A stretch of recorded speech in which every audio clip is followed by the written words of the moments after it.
Thank you for coming. We're so excited.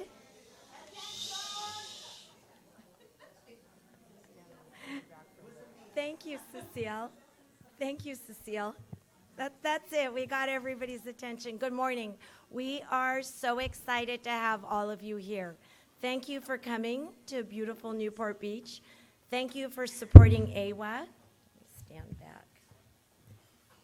AIWA has been connecting Armenian women across the globe for 30 years, and we're so excited to celebrate our 30-year anniversary.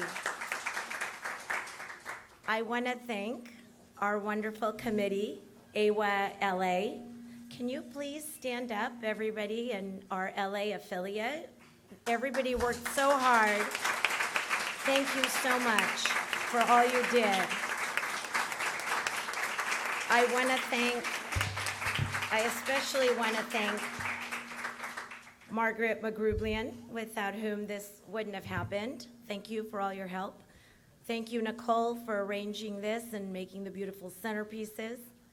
And my wonderful co-chair, who does everything and is remarkable and makes all of us look so good.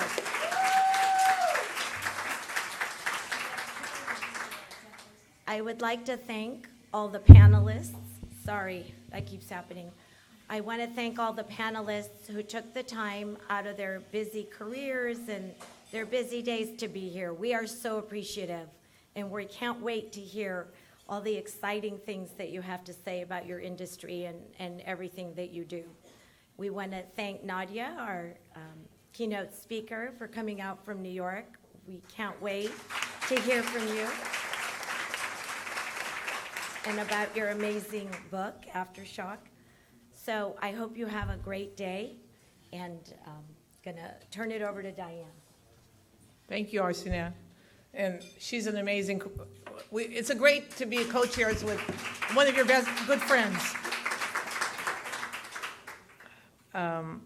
So at this time, I'd like to just take a few minutes to acknowledge the ladies who helped bring AIWA to fruition 30 years ago.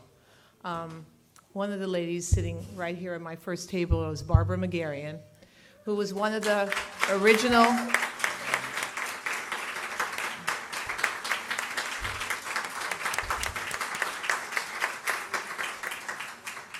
It was Barbara, Olga Prudian, and Eva Midzorian. And Eva couldn't be with us today. She's in Boston. Olga passed a few years ago, but we are so appreciative of the three of you bringing this organization to the table.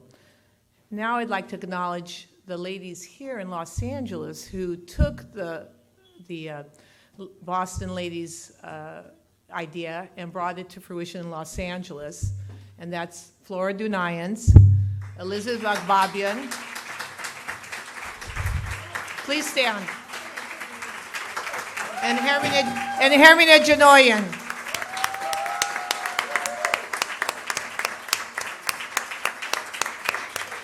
Thank you, ladies. And we have two other, Hasmik Murgadichin, who passed, and she was another one of the founders here in Los Angeles. And her granddaughter was supposed to be here, but I don't think she's here yet, Lisa Gregorian, continuing Hasmik's idea, and so we're appreciative of her. She's funded many scholarships in her grandmother's name, so we're so appreciative. There was one other woman that was a big part of all of our lives who passed away about 6 weeks ago, and that was Auntie Sabi Tufenkian. And she was another one of our Los Angeles founders, and we miss her, and we know that she's with us watching because she was at every conference and symposium, so we're so appreciative for everything she did, and she was a leader and to a lot of us ladies here. And in her memory, the family, Sandra's not here yet either, the family would like to start a scholarship, the Sabi Tufenkian Scholarship, and they're pledging $10,000 to start a scholarship in Sabi's name at AIWA.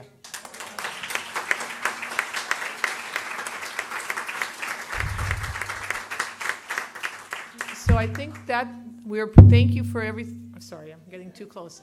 Now we can start with our first panelists, and I'd like to bring up Christine Sousa and our Women in Technology panel.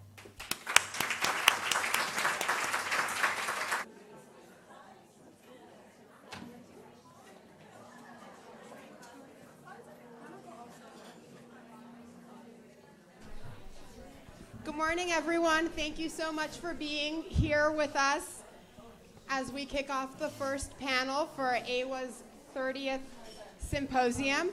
One just quick operational thing. We'd like to keep the discussions really engaging. You'll find cards on your table. If you have any questions, please write your questions on the card and hold it up, and someone will be by to make sure we answer all your questions. So before we get into introductions, I thought I'd provide just a quick context for everyone. While women have played a tremendous role in technology from the very beginning, there continues to be a gap in the number of women in technology. In 2020, the Anita B. Institute did a study which highlighted that 28.8% of the working force in technology represents women. Now for me, I actually thought that was quite high, and so we had a little bit of a discussion on that. But certainly when we think about diversity, it doesn't end with gender. And so for us as Armenians, or ABCs, Armenians by choice, I think it is absolutely tremendous and profound to be able to have a panel of Armenian women in technology and to have such powerhouse women sitting on my left.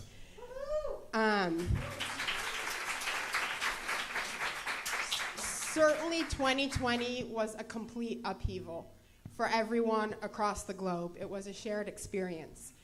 And it caused us to rethink, recreate, and take a step back to reanalyze everything. And technology played a huge role in stepping up to the plate to create the innovations and the technologies overnight, quite frankly, that we all depend on.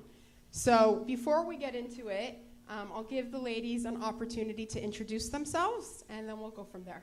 So, Narina? Okay, I'll kick off. Good morning, everyone.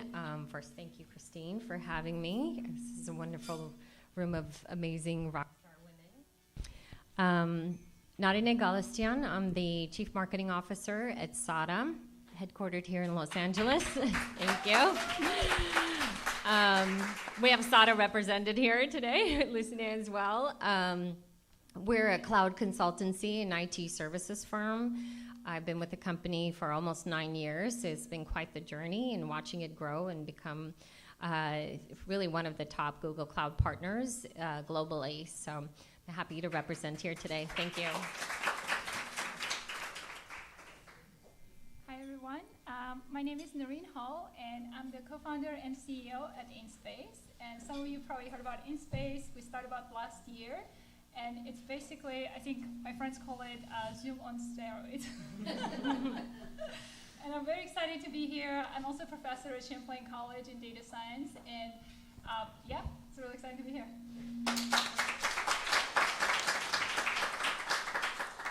My name is Audrey Gadu, and I am Chief of Staff at ServiceTitan.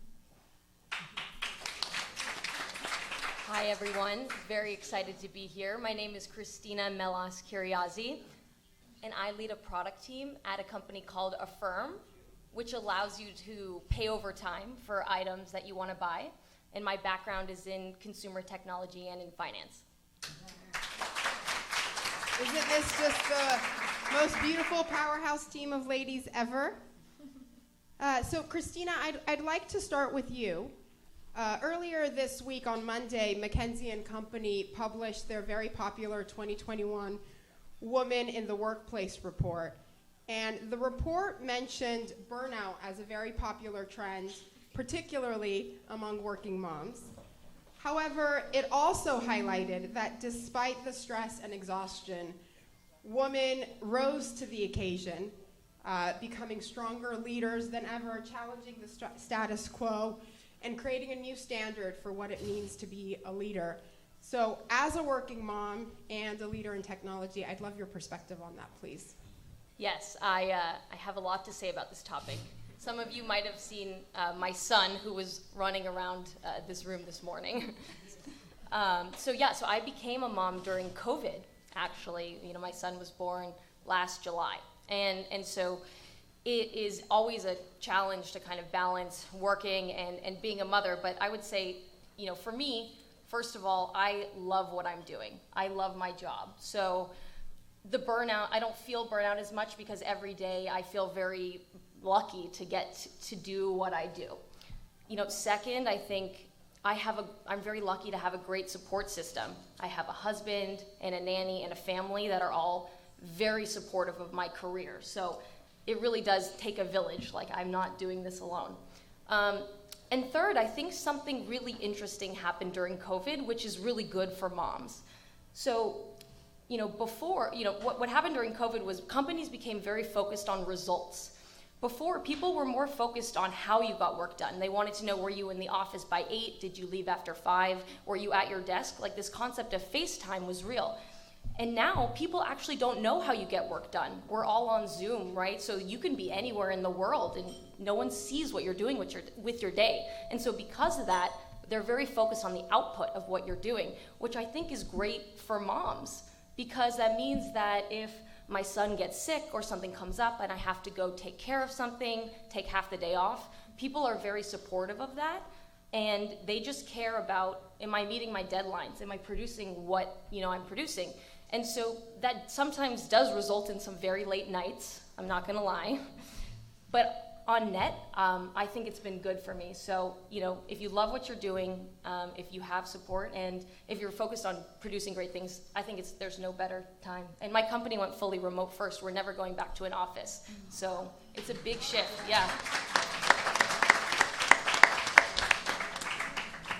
Dr. Hall, what was it like to be a professor and founder of a startup? I mean, certainly to now go from a scenario where you were teaching in higher education in the classroom to shifting everything on Zoom.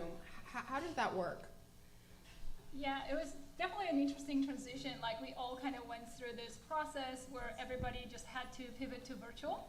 And at this time, I remember I was teaching my classes. I love teaching, and I just realized that even though all my content was ready, like right before that, I got Google Faculty Award for the research I was doing and the content that I was producing. But when I had that first meeting virtually, we were in Zoom, and you know, I just felt like I couldn't connect with my students. And it's just so important that we connect and build connections before we actually try to learn. And so those light bulb moments were gone. And at that point, I remember thinking, like, I can't do this. Like I have to quit because it's just not fun anymore. And at that time, I connected with my co-founder, who is in Armenia. She and I have been friends since college. And I was like, look, these platforms, they restrict us. They don't let us do what we want to do. They're like very constrained. And I want to just be able to just move around and talk to my students just like I did in a real classroom. And she was like, well, what if we forget everything that's out there right now? Could we just build something completely different? So we're like, okay, well, let's take the Zoom squares and make them go away. So we created some video bubbles and we could move around and stuff. And it just clicked immediately and we started working together. And the cool thing behind like InSpace's story that probably people don't know is that the women behind it, and all Armenian women. So there's like 6 of us. We were always like very close, and since Armenia, and we stayed in connection. And so that was the group that sort of really started and got it going. Talk about innovation, rethinking, and solving problems. It's absolutely amazing. Narina, you are an I Am Remarkable mentor. And how do you encourage women in that role? And what trends are you seeing in a role as a mentor? Well, for those of you who don't know, I Am Remarkable is a Google initiative really created to help women and underrepresented groups learn how to self-promote. And sometimes self-promotion is frowned upon, both by men and women, believe it or not.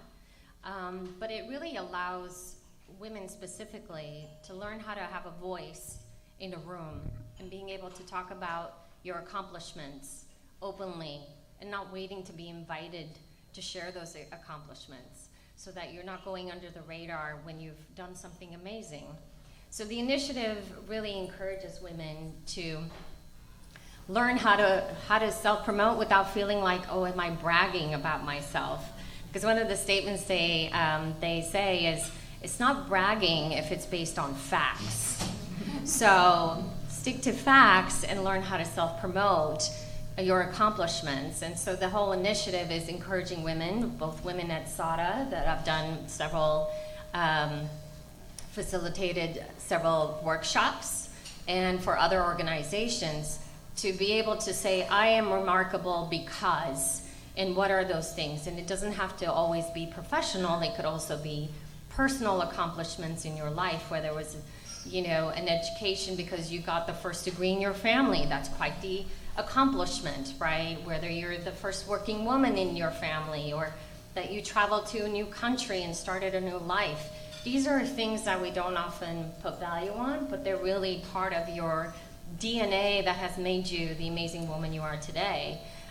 So if anybody wants to join an I Am Remarkable workshop, please see me. I'm happy to deliver at any one of the companies. We should all say I am remarkable. Yes. This is a room full of remarkable women right here. Audrey, I'd love your perspective on how the technology sector in Armenia is developing. What are you seeing? And this could, you can also feel free to include gaps that you're seeing as well. So probably part of the reason why I'm getting this question is Service Titan has opened an office in Armenia. So there's a lot that's happening in Armenia, and I think it's really exciting. Even 10 years ago, there was maybe 10 tech startups in Armenia. In the last 10 years, I actually just listened to an interview Erica Kopian did the other day. He cited that they think that there's over 1,000 tech startups in Armenia. So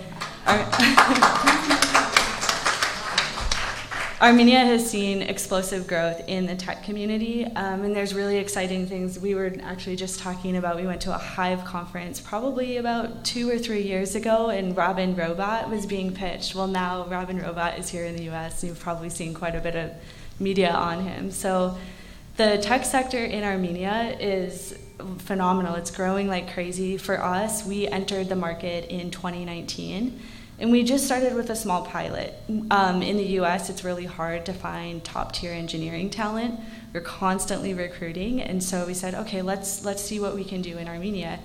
Not as a charity, we know that there is phenomenal talent here.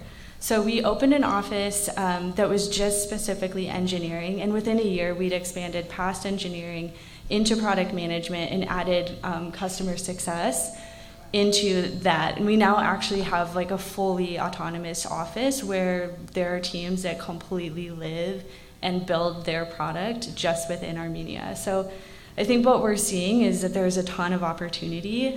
There's a lot of creativity. I mean, even your example on Zoom, right? Like, hey, what if we didn't have the boxes? It's phenomenal. So I think maybe some of the challenges we're seeing is really, there are a lot of great programs right now. A lot of you have probably heard of TUMO for young children to get exposed to technology earlier. Code 42 has also opened an office in Armenia where adults are able to learn how to code. That a lot of those are newer developments. So one of the challenges that we have is finding tenured talent in Armenia to continue to lead teams. Especially if we're director level or above. I think one of the exciting things, though, is I think the stat you cited earlier was 20% women in tech. We put on a Ninja program about a year ago, and the enrollment, it was 70% women. Our leadership team at in the Armenia office is over 25% women in technology, the engineering managers and leaders, which is phenomenal, completely exceptional. That's amazing.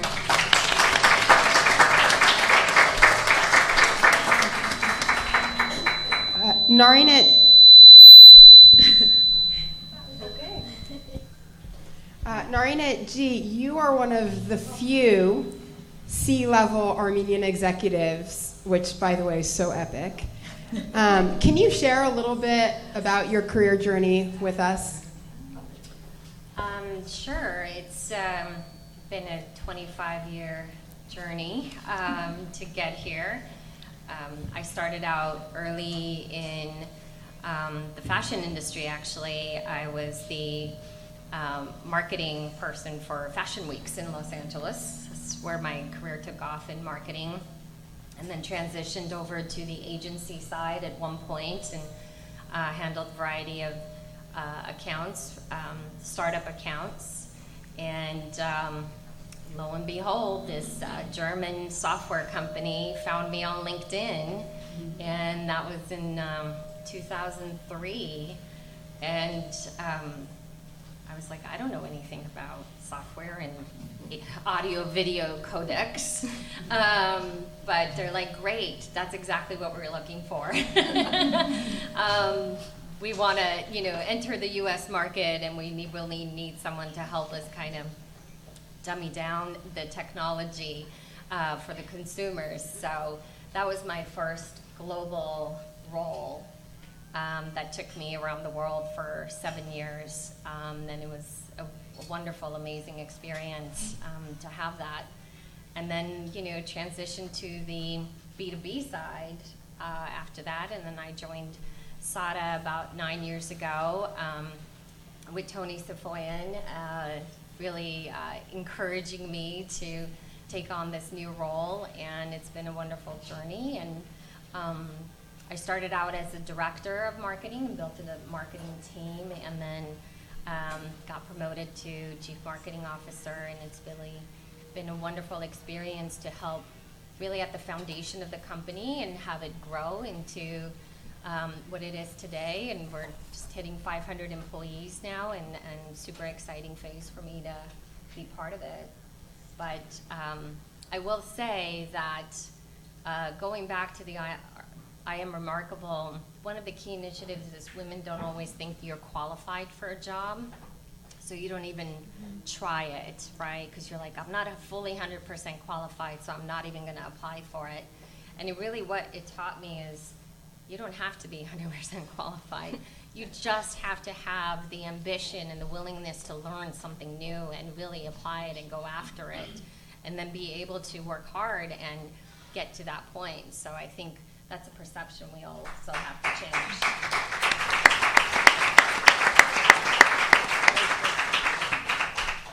Audrey, so I saw that ServiceTitan, I think, is the #8 cloud company 2 years in a row, more than 1 year in a row. I've seen you guys on NASDAQ. So I'd love to hear a little bit about your story on what led you into technology and how it feels to be, at a top 10 cloud company. Sure, thank you. So I actually started out in financial services, and I had a friend that kept telling me, you've got to join tech, you've got to join tech.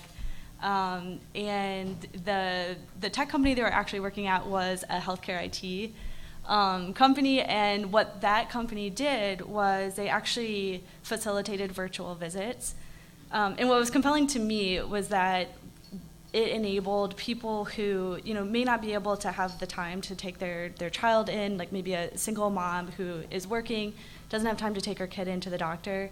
What this platform did was it actually allowed that mother to go online, be able to fill out a short asynchronous interview to say, okay, here are the symptoms my child's experiencing. Then the platform was smart enough to take that information and convert it into a SOAP note for a physician to be able to very quickly read through and send a prescription as appropriate. And the thing that was compelling to me was, like, one, you're creating this amazing access to healthcare where so many people just either don't have it, or it's not something that they can quickly go and get because of personal reasons. But then I think the other thing that was really exciting is we know that we are expecting to see a physician shortage. In the next 10 years, we think that we're going to see a shortage of over 122,000 physicians in the U.S. alone.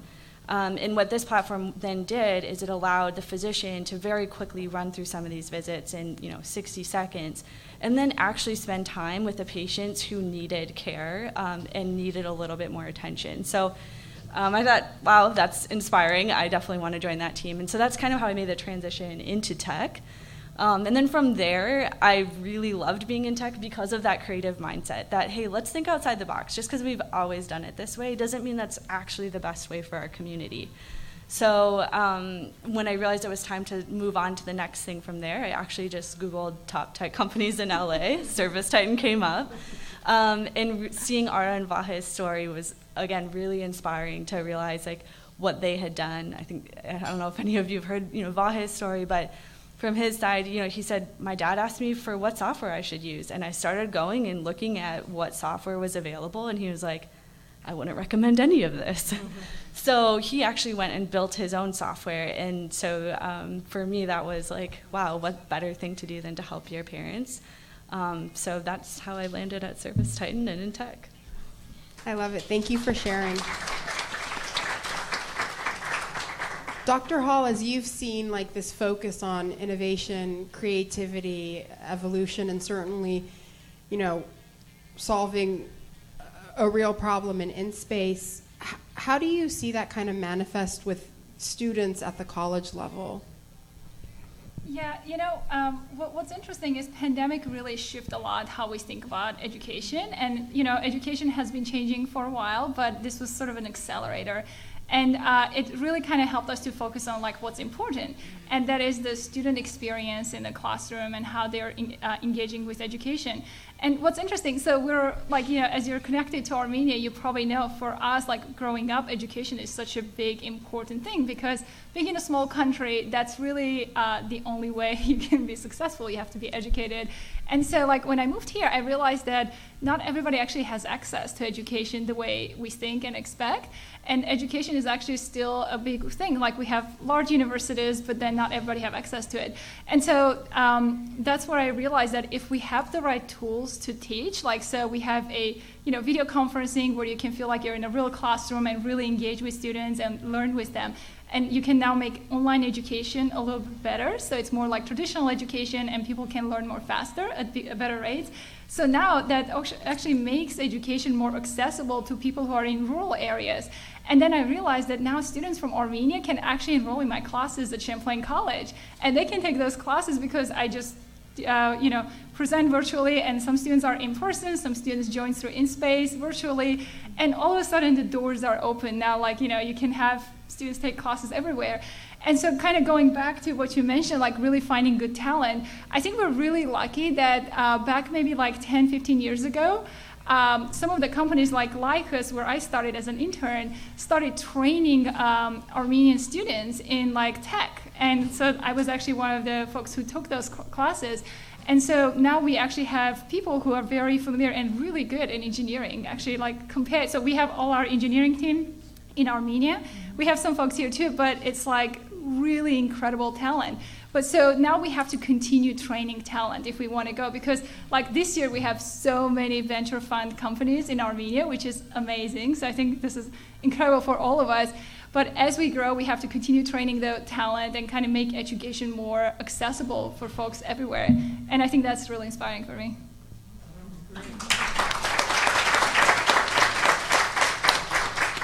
Christina, how did you get into technology and product management?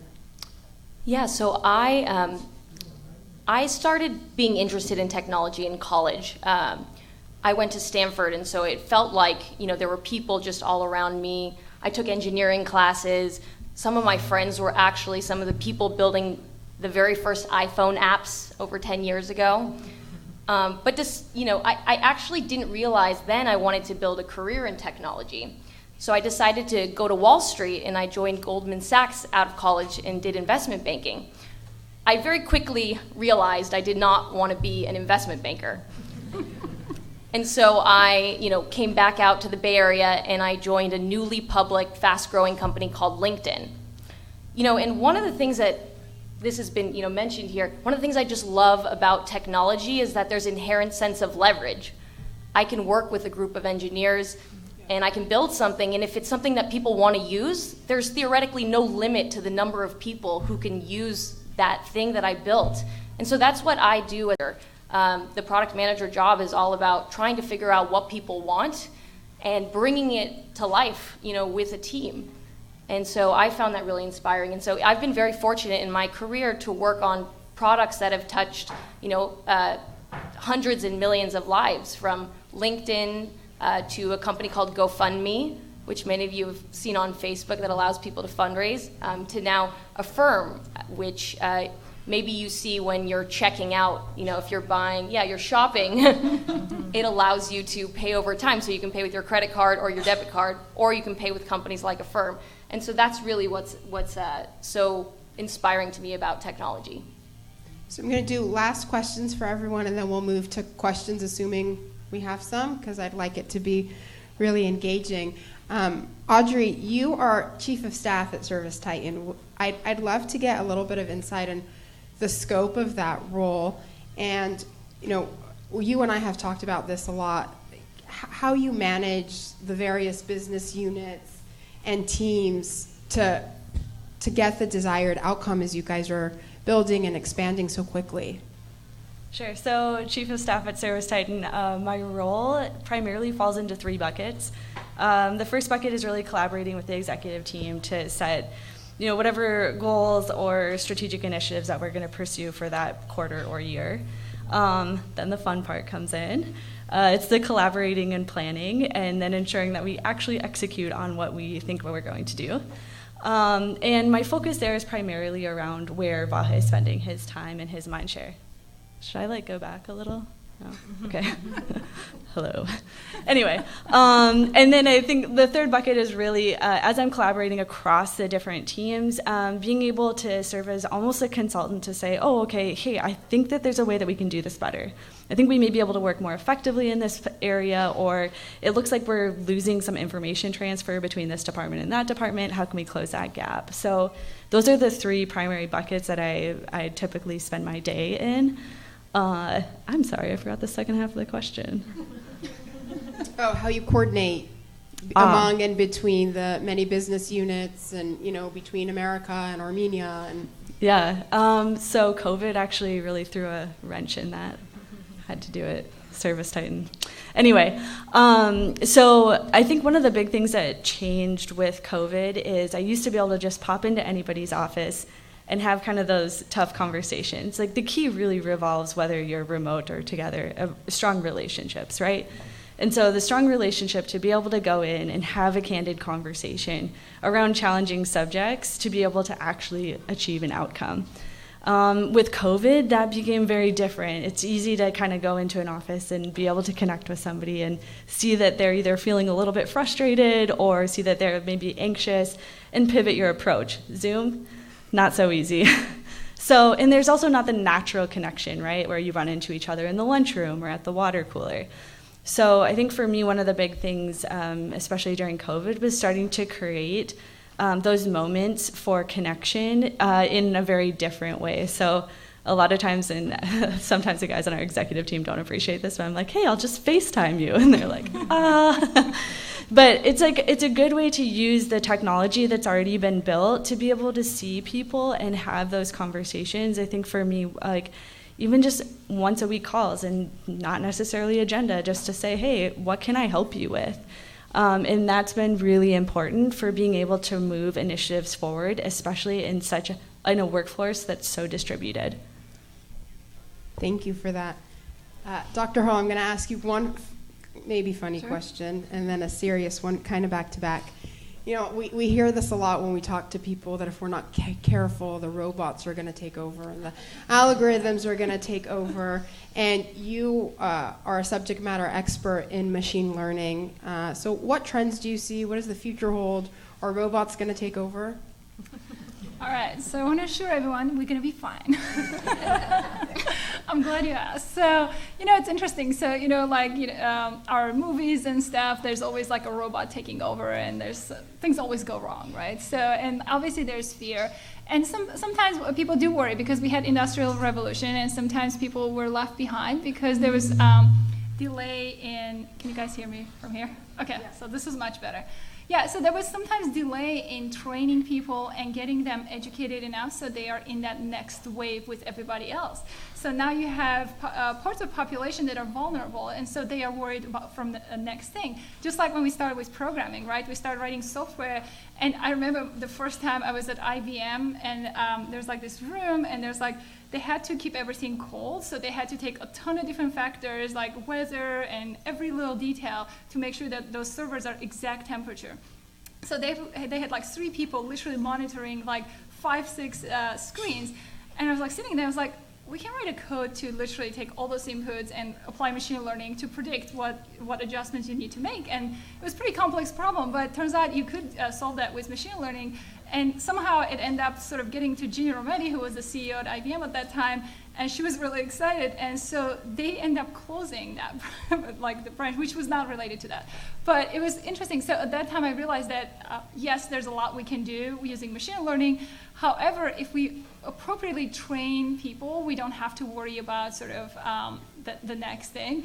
And so to me, it's important that we make education more accessible to everyone and we train people so then we don't have to worry about people worrying about robots taking over, because that's definitely not going to happen. What makes us human is so unique, and there's certain things like sort of building those connections and putting the dots together that's never going to be taken over by computers.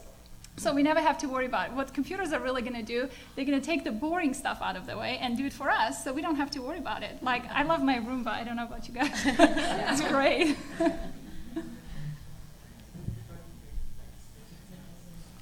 Okay, Christina, along with your role at a firm, you're also an angel investor and advisor to many startups. You touched on, being a part of Hive, and I'd love your thoughts on sort of what you're seeing in the startup sector, and for any startup founders in the room, kind of what do investors look for? What's that magic that says, yes, I'm going to invest in this company?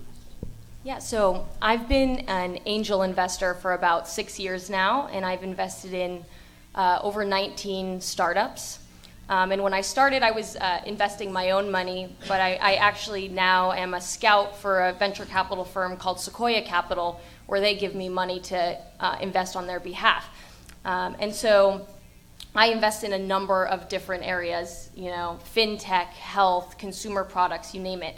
And really, what I'm looking for is when I'm investing, I'm usually investing before there's anything. There's no product, there's no customers, there's no revenue. It's really just a bet on the founder or the co-founders and the concept in the market.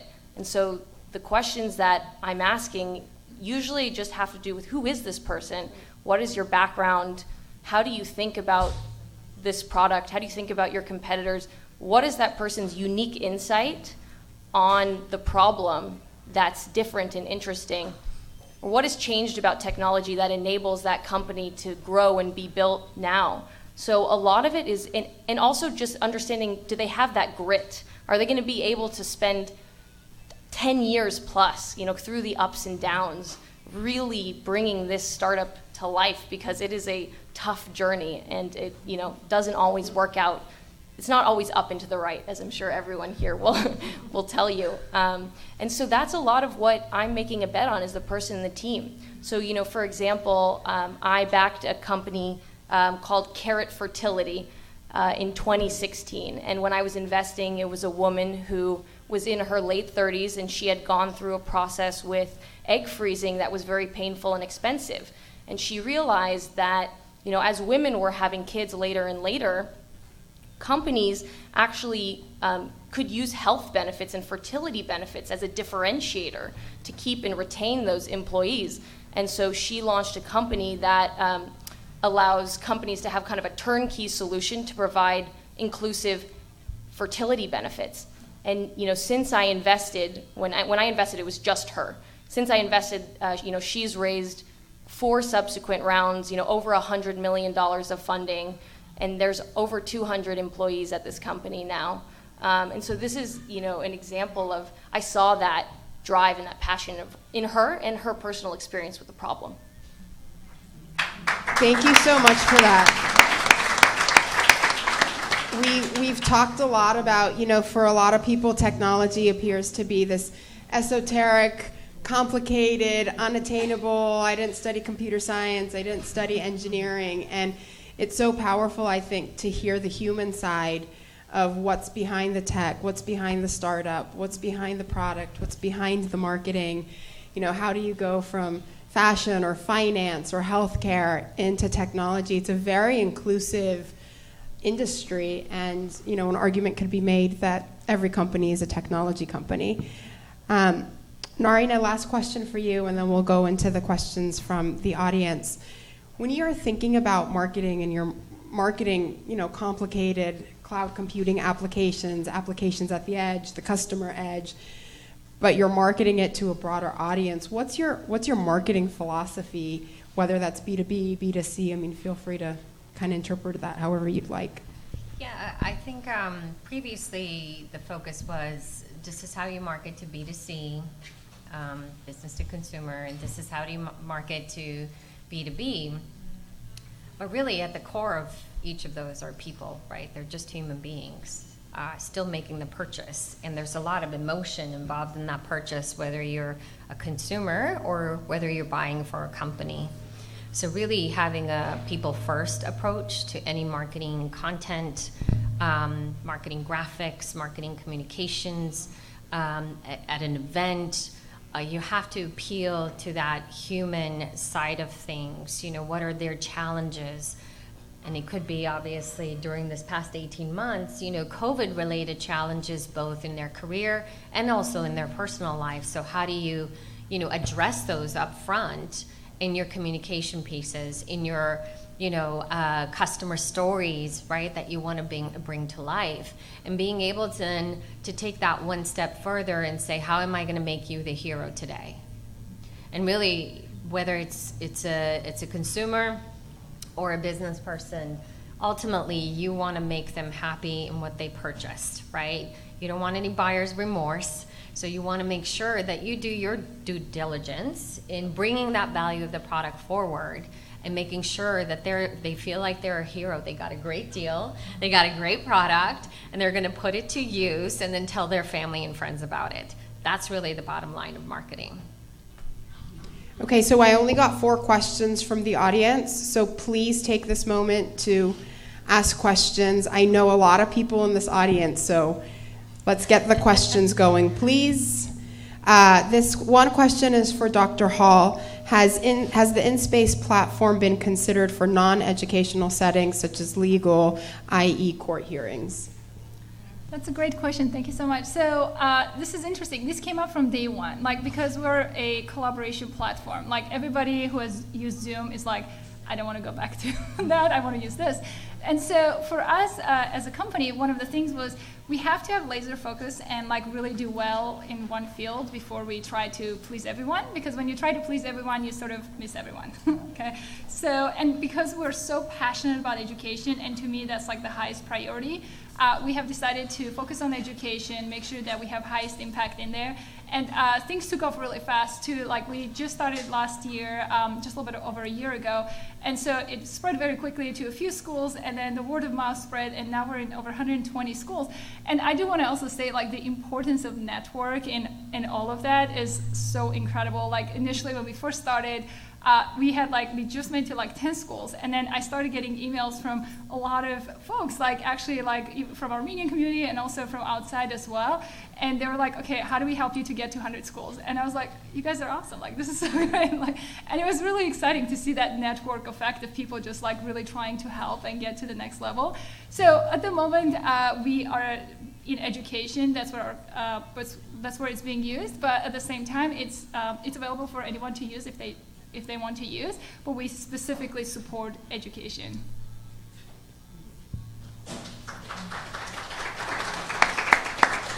Okay, I think these next questions could be for anyone.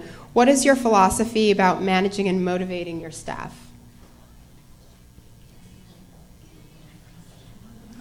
I can take that.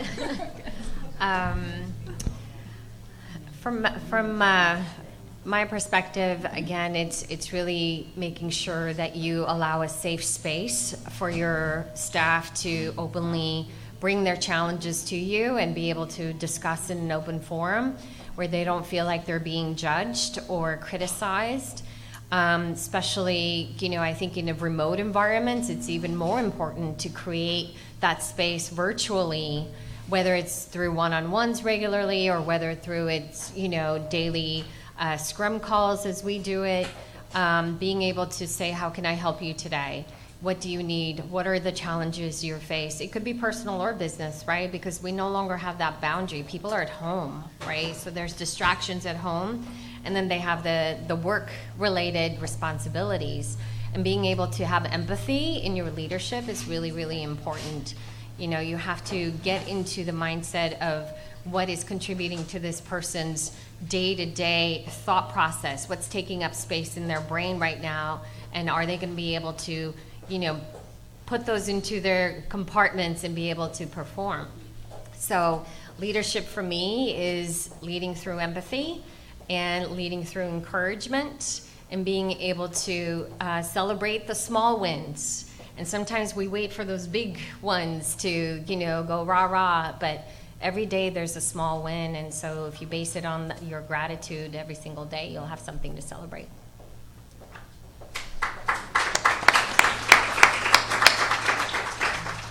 Anyone else?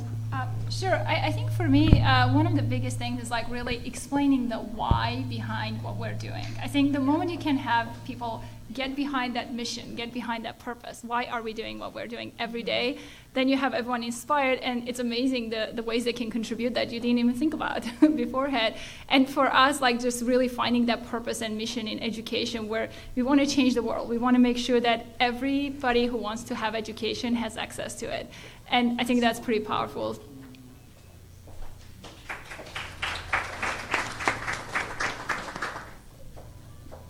I might add, I think the vision piece is so powerful, and an example of actually our team in Armenia, we had this massive product launch that we wanted to do at our user conference, and we were really excited about it. And as we started going through the details, we realized, oh no, we cannot mass onboard all the customers who we expect to raise their hand and say they want this product. So talk about like a marketing fail, right? Like, here's this thing, by the way, only 5 of you can have it. So I think for us, kind of that like vision of like, here, we're gonna launch this product, it's gonna be awesome, it's gonna do so much for our customers, and then to realize, oh no, we couldn't do it. I'll tell you, the team in Armenia that had engineered this product actually ended up doing a sprint. They stayed up 48 hours straight, and they delivered that product so that we could launch it at Pantheon, our user conference, and make it mass available to all of our customers. So I think that shows what like uniting around a vision can actually do. It can deliver incredible results. So I wanted to remind everyone that while we're here in person, there's a whole audience watching us on Zoom, which is amazing. So this next question comes from our Zoom audience. Women in Armenia face challenges and discrimination. What ideas are there for how technology can be used to help women in Armenia, especially women in the villages?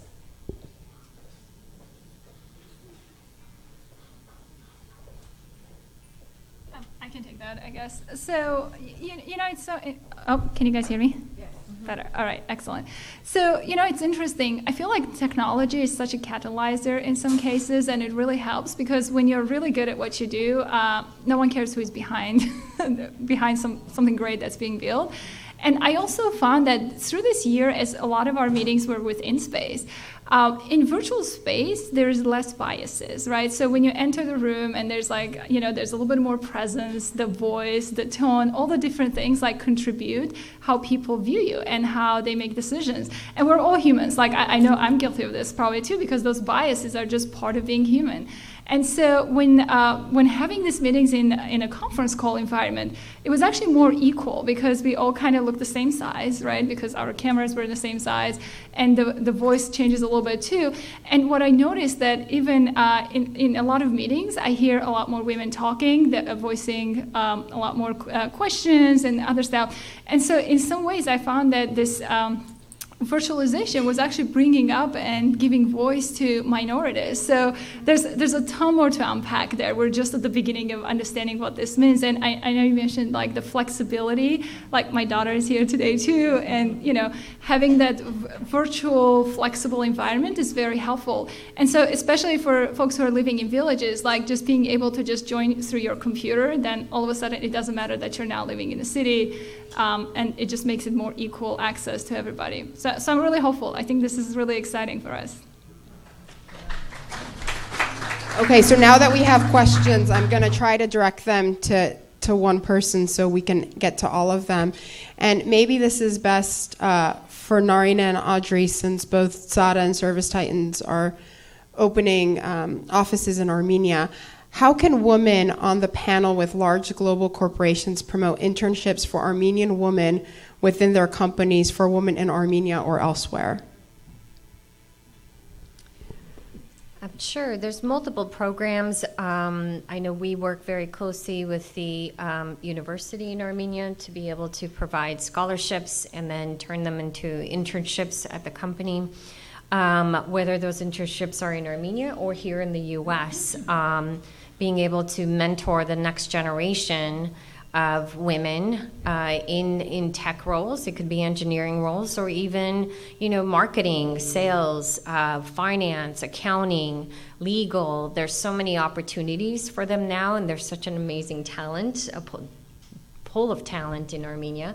I think we all have a responsibility to mentor the next generation of young women entering into the workspace, and being able to provide them with the guidance and the support that they need. The network is really the key to the success as well. So this is an amazing network of women.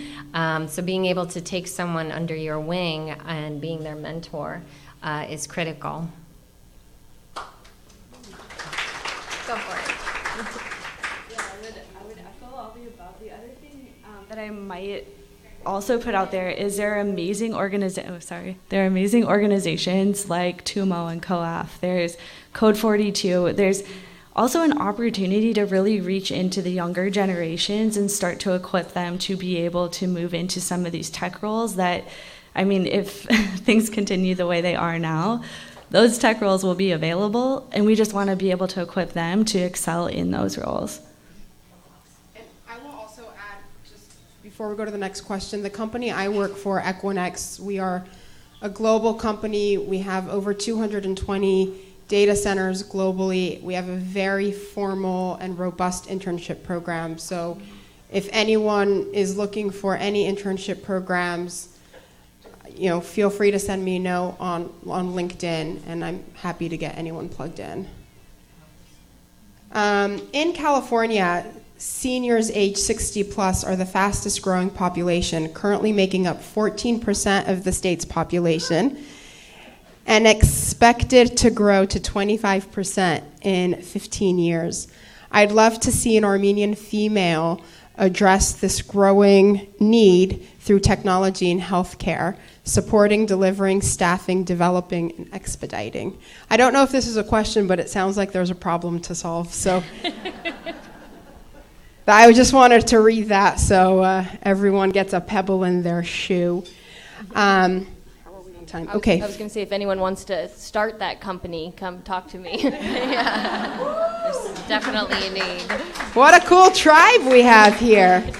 One more Zoom question. How do the panelists from global corporations connect Armenian women, specifically founders, with companies and venture groups? Christina, do you want to take that one as a scout? Yeah, so I've gone to Armenia a number of times. Yeah, most recently, when we were there with Hive, I've gone to the Hive conference at least 3 different times. I've brought my husband, I've brought other leaders from Silicon Valley with us, and it's been amazing. I've been so inspired by all of the companies being started in Armenia and the caliber of the talent and the ideas and the dedication, and just the innovation coming out of Armenia is so incredible. Over the last 10 years, just the trend has been unbelievable. So if you project that out, Armenia has a chance to be and already is on its way to being a major technology hub. And I really believe that. So I am very excited to spend more time there, to get to know companies that are in Armenia and to plug them into the Silicon Valley and technology ecosystems. There's been a lot of groups popping up to do this. So I've spent time with a number of companies in Armenia. I'm happy to spend time, I think, like Christine said, reach out to me on LinkedIn. I'd love to get connected to anyone who's looking to fundraise, in Silicon Valley. So as we see this shuffle, COVID has encouraged people to move around, and people are coming to America. So many people I know packed up and moved to Armenia. So when you see young people in tech in Armenia, do you feel that they see their future for them in Armenia, or do you feel that, they are potentially using that as a launch pad to travel outside of Armenia? And what can be done to encourage talent to stay in Armenia? I just want to add one thing. Actually, I'm sure other people have things to say here, but one of the amazing things about technology is that you can build something and people all over the world can use it. And it actually, the ecosystem matters, but it matters a lot less now. So I think the ecosystem in Armenia is developing, and there are companies like ServiceTitan, like Pixart, that are now companies that have offices with engineers and product managers and great technology talent where you can join that company, you can learn, and then you can leave and start your own company. And that virtuous cycle and flywheel, that sort of ecosystem of startups, companies, investors, founders, that that's happening in Armenia. So that gives me hope that people can be in Armenia, they can start companies, they can recruit people from other technology companies. There is that flywheel of talent that's coming from the universities, and they can launch products that can be used all over the world. Because ultimately, you do want to be building for a global audience. You want your technology to scale. So I'll let anyone add to that, but I think that ecosystem is what's important, and I'm seeing it happening in Armenia, which is exciting.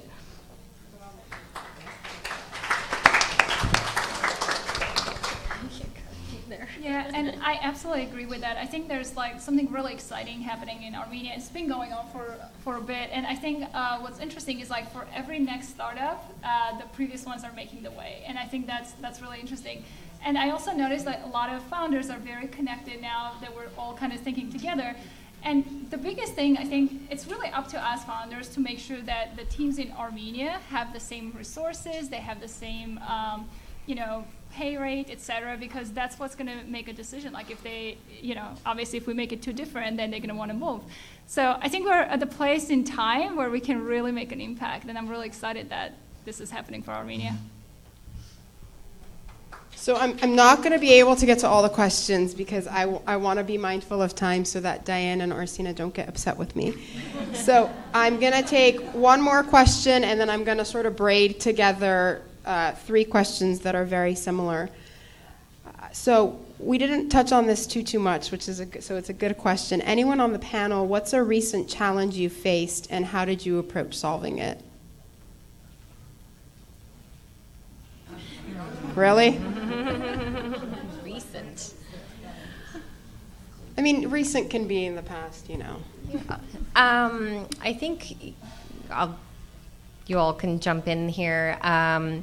Recent challenge from a marketing perspective, especially in tech, is we've had tremendous growth during this pandemic. Most technology companies have.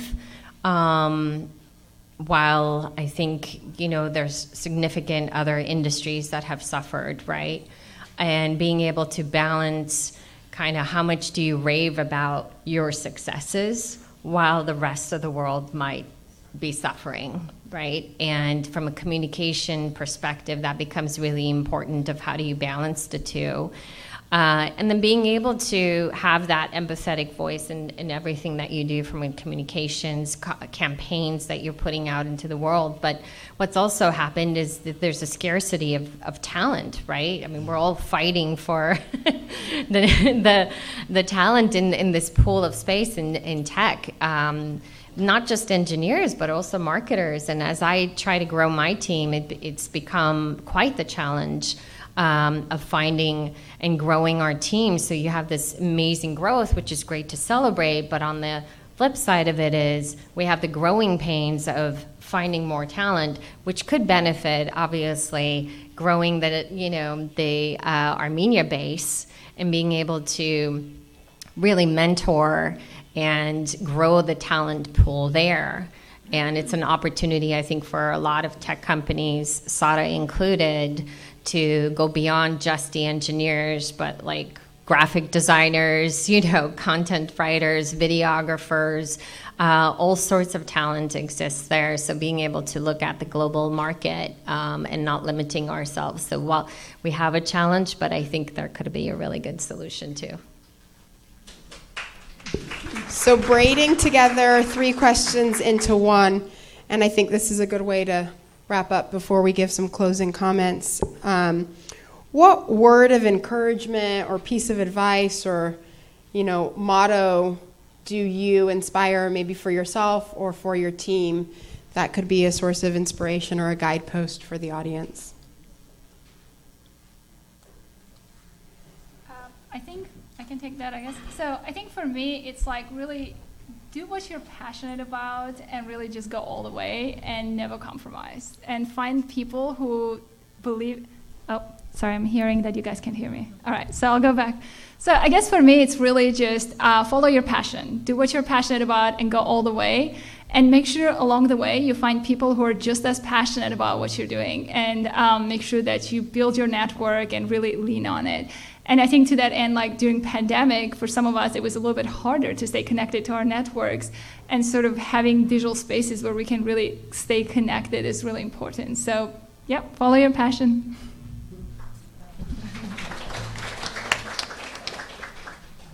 I'll second that.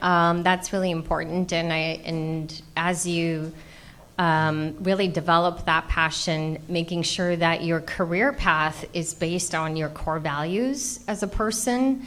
And oftentimes, maybe you're forced to make a decision for financial reasons or, supporting a family, but at the core of your happiness is going to come from the fulfillment of the core values that you stand for as a person. And the ideal scenario is to find that career path and that opportunity in the workplace that really has, fulfillment for your passion from a work perspective, but also you as a personal, core value that you have as a human.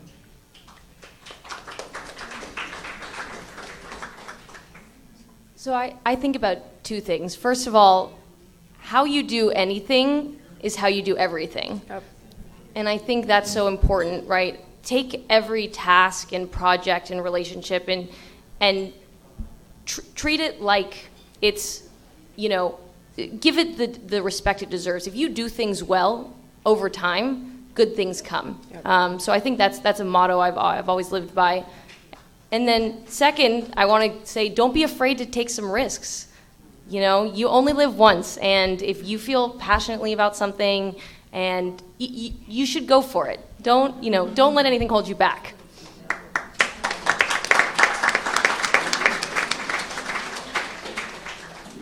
I think my motto would be curious. That would be my encouragement. There's so much that's changing in the world. Technology has opened this entire new sphere of opportunities. So don't be afraid to ask questions. Like, be curious about what's around you, because you may find the next thing that's going to make a lot of people's lives better. Not robots taking over the world, but truly, I even think about that healthcare startup, right? It's like, how many moms then just got 4 or 5 hours back in, every doctor visit that now they don't have to do. Be curious. So ladies, that wraps up the first panel. I want to thank these remarkable ladies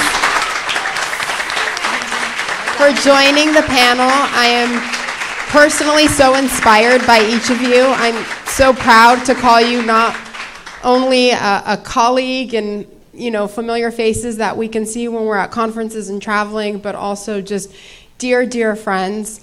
I am so grateful to AIWA for being such a unique organization that brings together and really connects Armenian women globally. As I look in the audience, someone had the question of growing elderly population. I see college-age kids, I see young kids, and I think that multi-generational opportunity and space that AIWA creates for us to have wholesome, meaningful, inspiring conversations is such a gift. And this is such a tribe of unique individuals. So, I'm just gonna say, this is your global network and tribe, whether you're in technology, you're a change maker, you're an influencer. AIWA is a great place where we come together to inspire launch, but also lean into the challenges and the celebrations together. So thank you so much, ladies, and to everyone at AIWA.